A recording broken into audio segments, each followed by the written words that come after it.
Today on The Big Story, Deputy Prime Minister Heng Keat's outlook of the world and what Singapore must do. $300 million to buy over the rest of Star Vista. Mega church new creation makes mega purchase.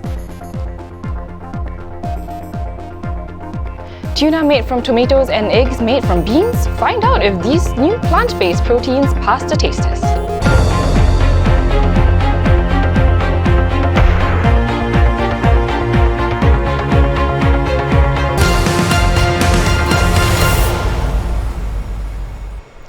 Hello and welcome to The Big Story, where we discuss the top news of the day and explain why it matters. I'm Kimberly Zhao, coming to you live from the Straits Times newsroom.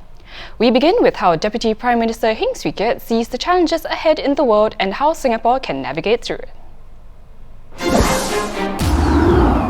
Mr. Heng was speaking at the annual Straits Times Global Outlook Forum and said, as the world builds walls, Singapore must go against the tide and build bridges. The free, open and rule-based international order is under stress. If countries wall up, or if there's a new Iron Curtain, the cost to Singapore will be significant. Mr. Heng reiterated the government's commitment to invest in Singaporeans and strengthen social safety nets for those who are unable to keep pace with change. And our commitment to our people is that even as we create new opportunities, no one will be left behind, no one will be shut out. With us today, we have ST's US Bureau Chief, Nirmal Ghosh, who was at this morning's forum. Thanks for coming down all the way to join us. I know it's been a busy day. Thank you. So as a tiny country, right, what did DPM say, Singapore can do if big countries like the US, like China, start pushing their weight around? Yeah, well, basically he talked a lot about the fraying social compact in many places around the globe, and he talked about how Singapore must have preserve its unity, must not allow this kind of polarization to happen internally. And he emphasized that diversity is strength. And in terms of multilateralism and building bridges, he emphasized multilateralism because that gives small countries like Singapore a place at the table. And building bridges, was set against the what's happening around the world, where people are, some nations are getting increasingly protectionist, and that of course includes the United States. This has been a consistent message of Singapore leaders and others as well in the region, because they are caught in the cross currents of the US-China trade war, right? And trade is the lifeblood of Singapore. So Singapore just cannot afford to have walls around it or to build its own walls. That was the essence of his message. I see. Well, if we may pivot a little bit, right? At the forum today, the panelists also spoke about the Hong Kong protests, right, which is a hot topic recently. And actually, you actually conducted a special panel discussion of your own under the Asian Insider series, right? So what are your thoughts after listening to what the panelists have to say today? Well, one thing we have to watch is this Sunday. This Sunday are district elections in Hong Kong. Now, there's something like 18 districts and 452 seats. District council seats. Now, these are the lowest levels in Hong Kong, but they have seen a record number of voter registrations. Something like 4.1 million people have actually registered to vote, which is a record. Wow. And over 1,000 people are actually running for those seats. Now, this is seen, given the context of the last few months of protests, this is seen as a proxy vote, a referendum, if you will, on the issues that have been protesting about, and on Carrie Lam, Chief Executive, right? So these are being watched very closely, and the atmosphere is somewhat charged because of this. And we will get to know the results sometime on Monday, probably around midday on Monday, we'll get to know the trends. Thus far, pro-Beijing parties have actually held most of these seats.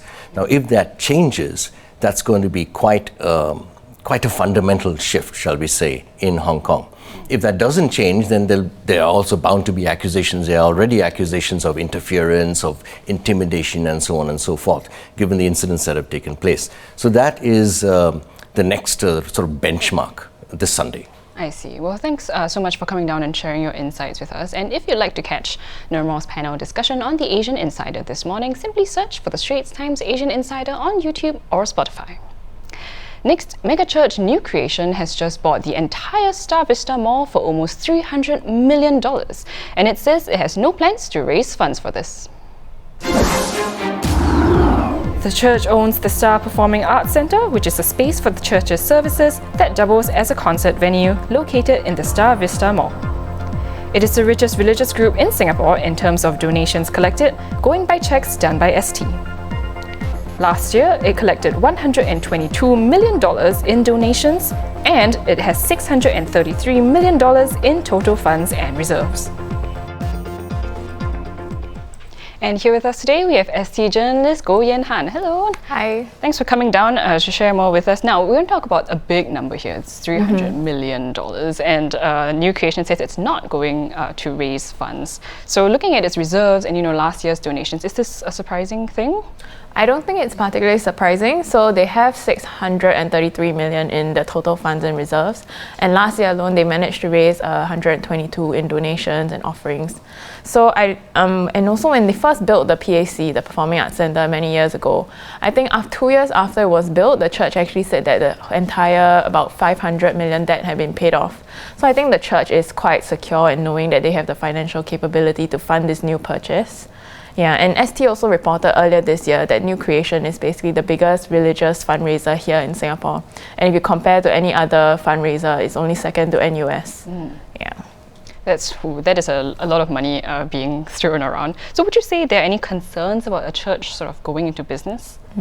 So we spoke to some experts who say it's not exactly usual for a church to go into the property business, but ultimately it is up to the church and their members on how they feel about this. So the experts also noted that the deal was actually carried out by the business arm, so they should have done some due diligence before making this, big purchase. Yeah, and the Commissioner of Charities actually said so. He has actually earlier this year highlighted something about charities going into business. So this time he said that he will be seeking further clarification from the church and its board as to whether they have the checks and safeguards, when making this purchase. So exactly what he said, the governing board members of charities are responsible for the proper use of charitable assets and should act in the best interest of these charities. So before engaging in business activities, the charity board should conduct due diligence checks where appropriate to ensure the charity's interests are adequately safeguarded. Yeah. At the same time, I also spoke to some of the churchgoers who actually were quite supportive of this move. So one guy was he said basically, this is not a random financial investment. Okay. This is a property that we have gone to for years. This is a building that we worship in, and basically it's not really a random investment. Yeah. And another guy said, even though this is a commercial space, if the church does make any profits from it, if they put it into charitable causes or into the church missions, then he's okay with that. Oh, so the churchgoers are actually very supportive of this. Okay, it's interesting. Thanks for coming on to share more with us. And actually, Yen Han's follow-up is already up on our website, so if you'd like a look, it's available on straitstimes.com. And now let's move on to What's Trending, where Dylan will share with us what's buzzing in the internetverse. Dylan?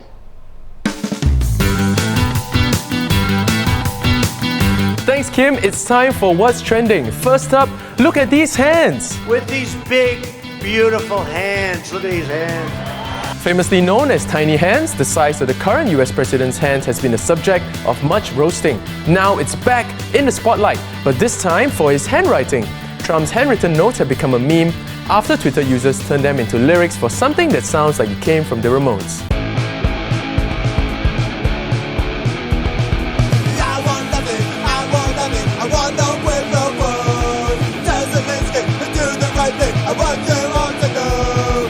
That's not all. BuzzFeed has now created a free font called Tiny Hands based on his handwriting. Scribble away, guys! Next up, are you willing to pay the price for a cheap holiday? In Fukuoka, Japan, there's a hotel that lets you have a room for 100 yen or $1.25 a night. The real price you have to pay? Your privacy. Guests have to live stream their entire stay on the hotel's YouTube channel, The $1 Hotel. Crazy! But fret not, the owner has explained that the bathrooms are off camera and that the feed would not include audio. And of course, no sex. Would you do it? And finally, the best and worst places to visit in the world as voted by Singapore flight attendants. In a story by Asia One, 5 cabin crew members ranked some popular destinations. Hawaii, Japan, Taiwan and the Maldives came out on top, while India and Australia fell behind. Why? Safety concerns and the limited access to clean water were cited for India, and the fact that everything closes at 5 p.m. for Australia.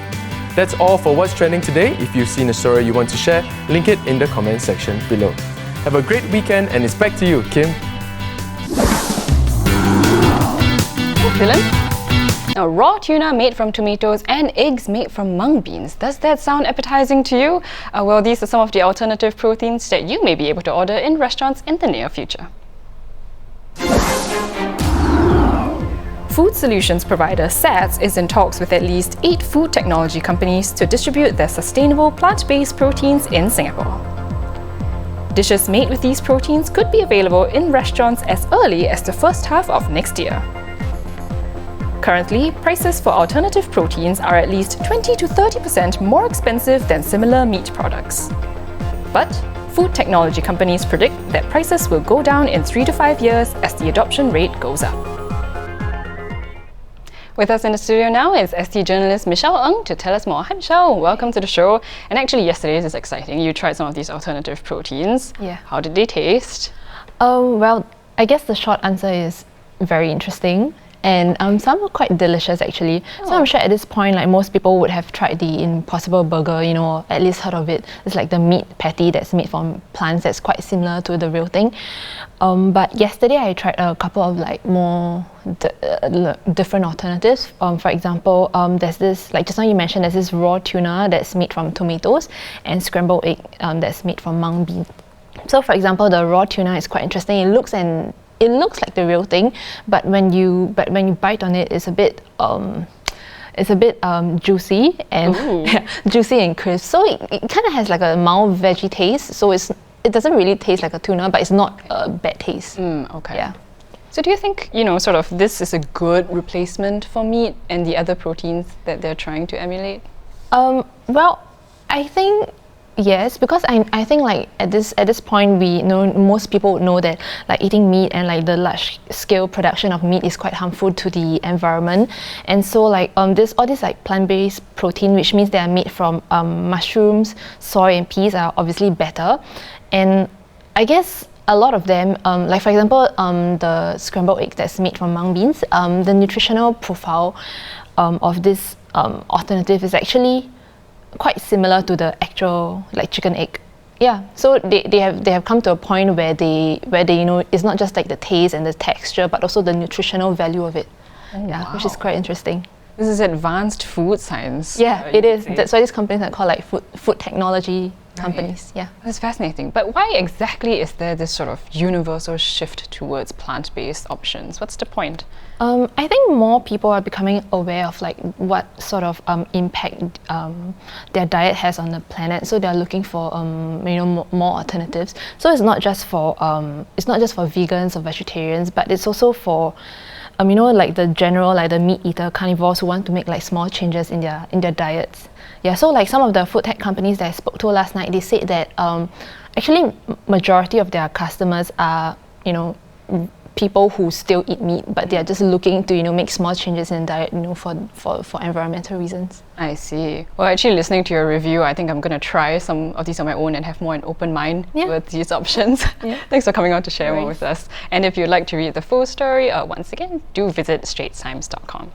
Now, those were the top stories of the day. For more news and videos, do head on to our website at straitstimes.com. I'm Kimberly Jiao, and thank you for watching The Big Story. We'll see you on Monday.